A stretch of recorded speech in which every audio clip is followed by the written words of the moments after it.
Presidente Fanini inizia questa nuova avventura con Verona Volley. Le sue prime sensazioni a termine di questa presentazione? Sensazioni di grande entusiasmo, di grande voglia.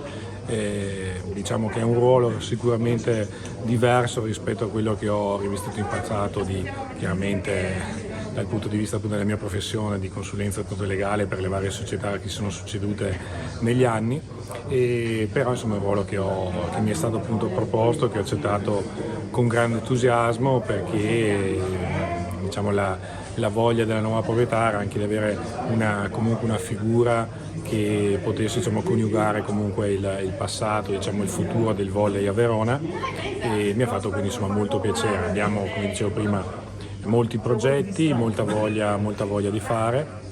Cercheremo di fare il passo lungo come la gamba, che in questo momento per tutto il mondo dello sport è assolutamente fondamentale, quindi bisogna che questo tutti lo comprendano, quindi abbiamo sicuramente bisogno innanzitutto dei nostri tifosi, quindi speriamo finalmente di tornare tutti al Palasport a tifare la nostra squadra. Sarà una squadra giovane, di grande talento, però avrà bisogno sicuramente dell'apporto proprio per questo motivo del pubblico. Sappiamo che c'è molta voglia da parte dei tifosi di vedere questa nuova realtà, e quindi abbiamo sicuramente, ripeto, molta voglia di fare, molto entusiasmo, però abbiamo bisogno di tutti.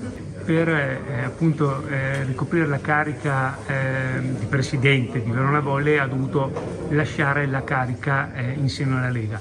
Ecco, proprio per quanto riguarda la Lega, come è stata recepita questo cambio a livello di società qui a Verona? Diciamo che non è stato semplice perché il passaggio in titolo sportivo genera talvolta malumori, perplessità. Noi sappiamo che c'era stato un cambio anche lo scorso anno, quindi la situazione era piuttosto tesa, questo è inutile nasconderlo. Però io ho cercato, per quello che era il mio ruolo di consigliere d'amministrazione, di spiegare, di far capire la buona volontà di questa nuova realtà, che nulla a che vedere con il passato, e che quindi è una realtà nuova che ha voglia di portare le proprie idee a questo nuovo progetto. È stato un percorso piuttosto tortuoso, però alla fine a lunedì scorso siamo finalmente riusciti ad ottenere l'iscrizione alla Superlega, e quindi questo finalmente spero che fugherà in Lubi sia sulla nuova compagine societaria che sul nuovo progetto Verona, e che quindi anche in ambito nazionale il nome di Verona torni ad essere richiamato e rappresentato in modo virtuoso, come giustamente è stato fatto in passato grazie alle precedenti proprietà, e quindi evitare strumentalizzazioni che obiettivamente in alcuni casi lasciano il tempo che trovano, perché che campi di vergini nel mondo dello sport ce ne sono veramente pochi.